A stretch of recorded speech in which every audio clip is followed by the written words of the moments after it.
Okay, so here you see that I've put down a base for my Struffy to Go art. I'm laying down a base and I just had some fun with it. So I tried to do a gradient fill again, a blended fill between a red and a light pink. So I'm letting that dry and it's pretty dry. Oh, it's a little bit wet. So I'm just going to wait until it's completely dry and then I'm going to add a different color on it. Watch. Right, so I'm going to add some blue right over top. You can see here, I'm putting the blue right over top. And the idea about this is that you scratch into it to reveal what's underneath. So I've got a nice layer of blue on top. And then I just take the end of another paintbrush right over here and I can scratch right in it and I can create what I see underneath. This is very useful if you're doing things like bushes and stuff like that or grasses and you want to create a little bit of value. You can paint underneath a little bit of a lighter color or darker color and then you can just kind of scratch in some different ideas about some bushes and some value there. Kind of an interesting thing. It also creates a bit of a ridge, which also makes it look super interesting. So that is the next one. Next is impasto. Impasto is like layering, and I'm going to use a palette knife. Again, I'm at home. I don't have a palette knife available as we would in class, so I'm just using a plain knife. I hold it kind of like this. I have my flat edge down at the bottom. And I'm going to grab some paint out. So I'm just going to reach and I'm going to grab a little bit of this blue.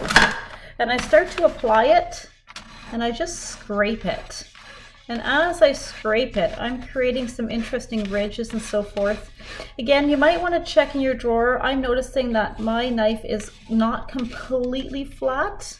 Kind of flat, but not completely. And I'm just going to play and learn a little bit here. If I scrape my knife completely flat at the bottom, you can see I get an interesting look with a ridge. If I have it on a bit of an angle, I can put other ridges and other type of flat pieces into it. I can also just pull it all the way down and create this shape here. So different types of shapes. I could also go in, which I'm going to do, and I'm going to grab a little bit of white. I just have it on the tip here. And I'm just going to push it down and I want to kind of blend my paint. Do you see how interesting that is? So I'm now blending different types of paint in different areas together. And I mean, what you possibly could do is switch your knife over. You might have a ridge on your knife and you can work with it a little bit differently. You can see how the paint all gets blended on my knife as well. So interesting. And you'll be wondering, when do I use it? We're going to do a tutorial that's a boat tutorial and we're going to work with a palette knife because I want to show you how you can make, we're going to do some water with the palette knife and we're going to learn some different techniques. So it is really interesting. Maybe I'll take a touch of yellow. I'm not sure how this is going to work out because it might switch into green. So I've got a little bit of yellow. I'm going to lay it down and then I'm going to pull it with my flat edge all the way through. Maybe I'm going to create this all the way down and then just scrape it across. So some interesting techniques again. It can be very useful if you're doing certain type of painting. If you're painting the side of a building, let's say you want to make brick, you could use this very carefully to make brick. You can cut your edges and then scrape it over and then cut an edge and scrape it over. Cut an edge, scrape it over. You can see that you can get some interesting things happening here. And very textured. So impasto basically means textured, and that's what we've done over here. And the next part is going to be sponge art. So I'm first going to take my sponge, dip it in my water, and squeeze it out. I don't want a lot of water in the sponge. It should be damp but not drippy. So again, I've got a damp but not drippy sponge here. You can see I've dripped a little bit on my page down there. That's okay. So going to work this time, let's work with red and blue and almost make it a bit purpley. So I'm going to dip a little bit into my blue, bring it over here with the sponge, and then a little bit into my red and bring it over here. And be careful when you do this that you don't get too crazy, that all of your red is all of a sudden kind of turned into this purpley color. I'm dipping right on my palette here, and you can see I've got this interesting color. Look at the sponge. Partially blue, partially red, and a little bit of purple in the center. I'm not sure how well you can see it, but that is what's going to make a really interesting effect. So, because I can control that, right? I can decide if I want more red, more blue, or more purple. So I like that. So here we go. I'm going to try to place this in the center. I can't really get the rest of it on there. And so I start. And the idea behind a sponge is that you have a little bit of space in between and you layer. So here I am layering. I'm just going to put a base coat down. You can see I've got a little bit of red, a little bit of blue in areas. And now I'm going to dip back into the red, mostly the red, because I want to add a little bit more red to it. So I'm going to go on one side and I'm just going to pump it up with a little bit of red on this one side. You want to be careful you don't mix too much, otherwise you just get this super blend of just straight up purple, and what's the point of that? Then you might as well not even sponge. So in here, a little bit more blue, I'm going to bring it all up like that. And then in the center, I'm going to try to mix some of my blue and red together to get a little bit of a purpley look. This is great if you can think about foliage, think about trees, and think about how you can create such beautiful foliage when you make tree foliage, let's say, with a sponge. It's an excellent way of doing it.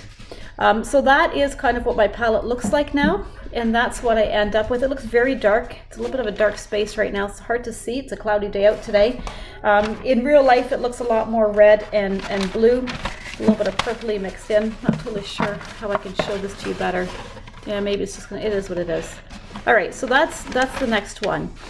Sponge is all about layers, and one of the other things that you want to remember is to let it dry in between. So you can't be too impatient.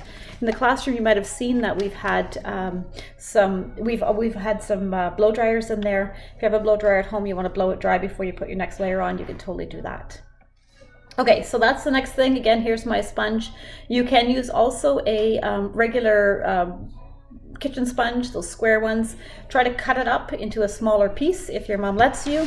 And when you use a kitchen sponge, the problem is with a kitchen sponge is you get a defined space, right? As you're sponging, you're getting a defined space.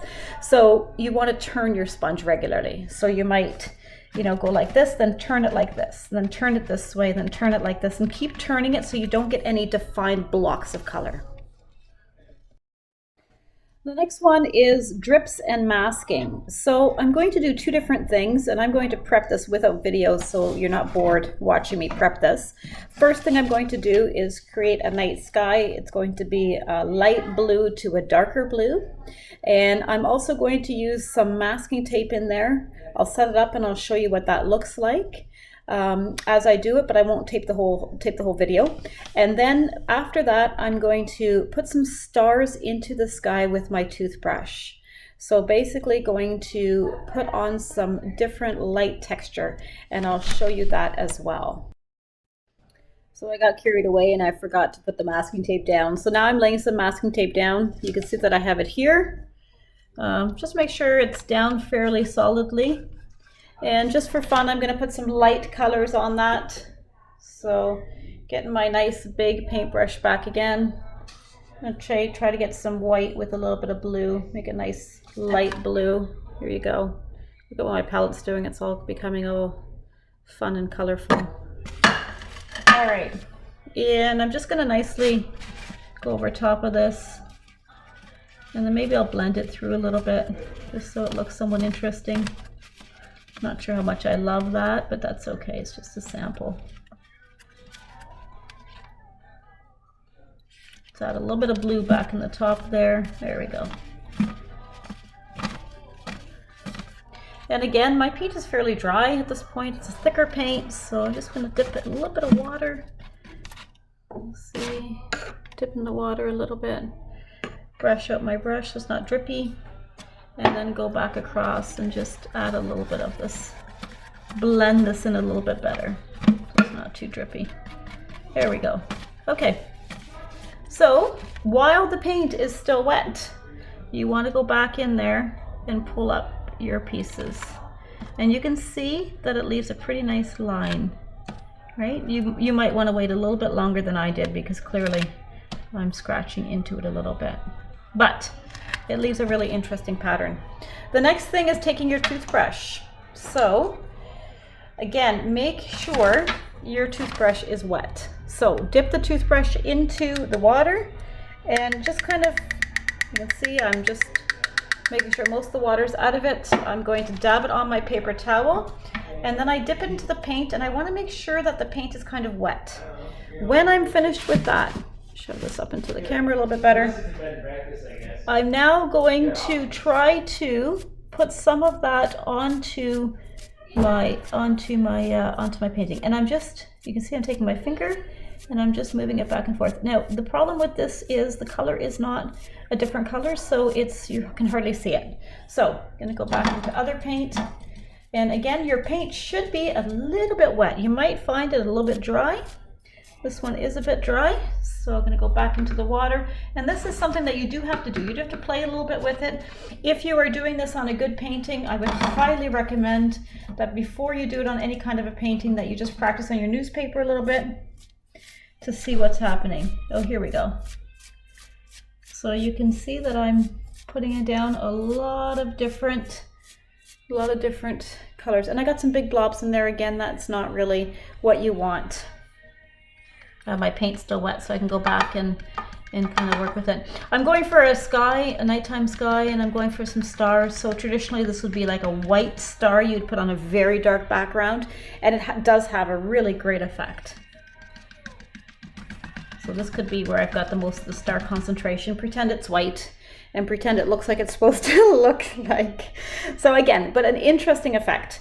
Going back to the sponge one, I've cleaned out my sponge nice and clean. I'm going to take a little bit of white paint with it and a little bit of red just for fun, because it's very, very dark. So I just want to see what's going to happen if I put some white into it. Oh yeah, you can see that. That is making now a more interesting look where the white's going back into it. Anyways, all these different things that you can try, all these different techniques. So that's it for those 6 different techniques. That is what I would like you to do for today, is do your 6 different techniques. Okay, thank you.